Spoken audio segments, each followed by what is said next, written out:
Hi everyone, it's Chris back in the cider shed with some more cider to try.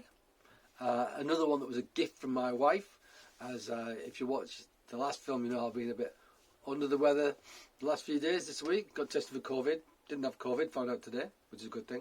Just had a rotten chest infection and cold.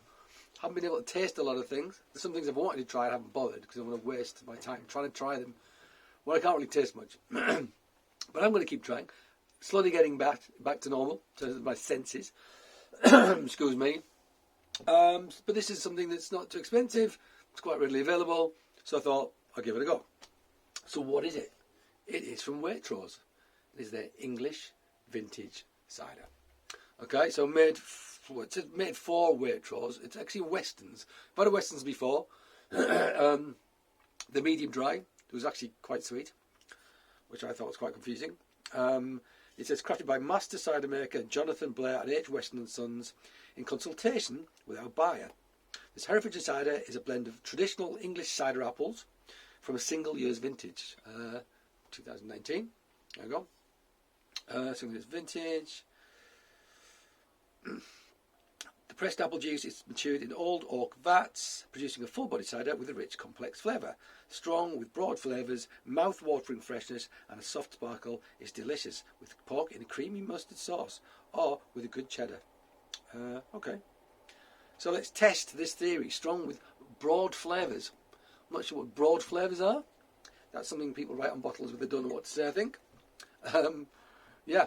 Okay, let's give it a go. Let's just crack it and do it. Tasting glass. The second one from our new box of 6.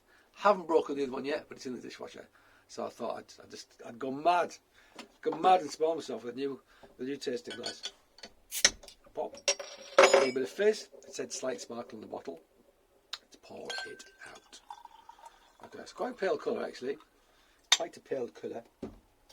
Where's my thingamajig? Get here. Get here now, you. There you go. So yeah, very pale actually. Pale gold. Very pale gold.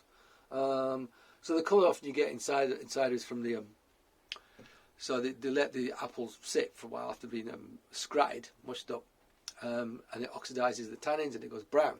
That gives you a nice colour. This obviously hasn't happened with this. Straight into the vat, no messing about. So it likes colour. I'm not sure if it changes the flavour at all when you do that. Perhaps it is purely aesthetic, but aesthetics are important. You know, you eat things with your eyes first. When I see a golden or deep amber cider, I really want to drink it. This almost looks like a perry to me, which makes it less appealing. Well, there you go. I mean, Weston's are big. Probably got time to mess around with apples sitting around going brown. So let's give it a smell. So I'm assuming this is commercial yeast as well, not wild. Oak vats, old oak vats, so there should be no vanilla. So I'm not sure there's anything within the oak itself that's going to contribute, microorganisms. Let's find out. A very sweet red apple aroma on the nose. Did it say what the varietals were? I thought it said what the varietals were. No, it doesn't say what the varietals were. Okay. Just a blend of English apples, cider apples. Yeah, I mean, it's got a sweet, appley nose. No getting around it. Maybe slight, almost confectioner's sugar sort of element to it. Slight pastry element as well, though. Dairy pastry, butter pastry element to it as well. It's good to go. Maybe from the York. It's good to go.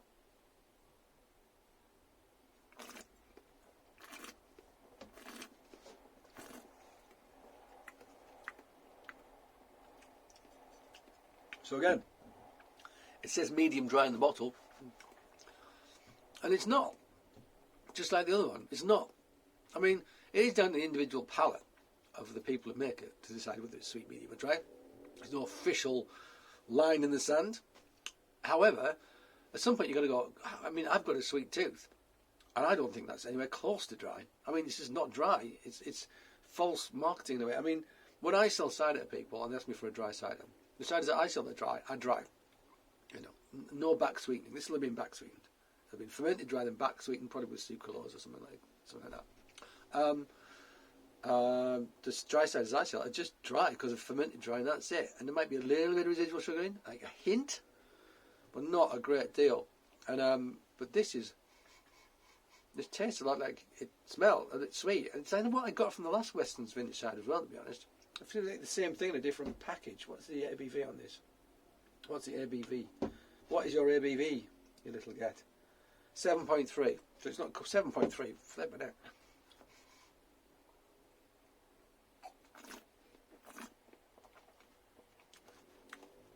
I mean, you cannot tell that 7.3 at all. And I don't feel if it was less, it would make a noticeable difference. I don't feel like there's a lot of viscosity to it through the alcohol. The alcohol can bring viscosity, richness. Yeah, again, it's got that slightly cloying, fake sweetness to it that I got in the last Weston's.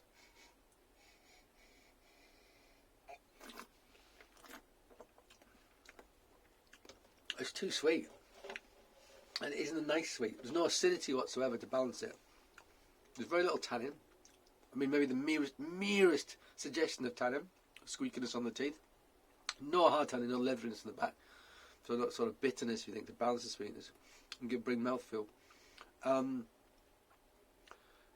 Very little acidity. I mean, a tiny bit of acidity. I mean, the merest hint. But it almost feels like slightly, very, very, very, very subtle malic acid rather than lactic acid as well, which is expected to be needed in old barrels that have gone through malolactic fermentation, and you get lactic acid, which is a sort of rounder, more sort of yogurty acidity.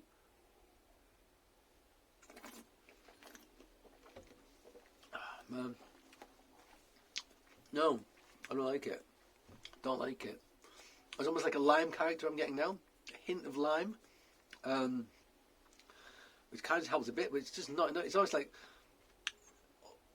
under-diluted lime cordial. Is what I want to say, or lemon cordial. That's what I want to say. So I'm going to say that under-diluted lime cordial. I hate it when I don't like things. It's really dull. Anyway, thank you to my wife though. She bought it with the best of intentions, and I love her very much. Unfortunately, I can't taste that much, but I can taste enough to judge that. I sound worse than I am now. I'm just a bit bunged up, but actually, I can taste that pretty well. But I might not be giving it a completely fair assessment because I'm not fully in control. I don't have my faculties fully functioning currently, but they're there. They're close enough. Yeah, I'm not a fan of that. I think that's what puts people off cider. It's a little bit sickly sweet. When people say they don't want sweet ciders, it's because of stuff like that. And that's medium dry, which it ain't. I mean, if you have a medium from Watkins, the sweetness is so much better than that. It's so much less cloying. It's as sweet, but it's a different sort of sweetness. It's just less cloying. And also the acidity they develop in this balances it brilliantly. It's all about balance, and this just lacks balance. Yeah, lemon cordial. Yeah, which needs more water in it. Too sweet. All right, guys. Well, another day, another cider. I'll be back tomorrow. I'm going to keep on now. There's one I want to try, which I mentioned yesterday, and I'm not going to try it. I'm going to hold off until I can fully appreciate it. Hopefully that will be within the next few days. But, as always, thank you for joining me. Do join me again, and until then, cheers.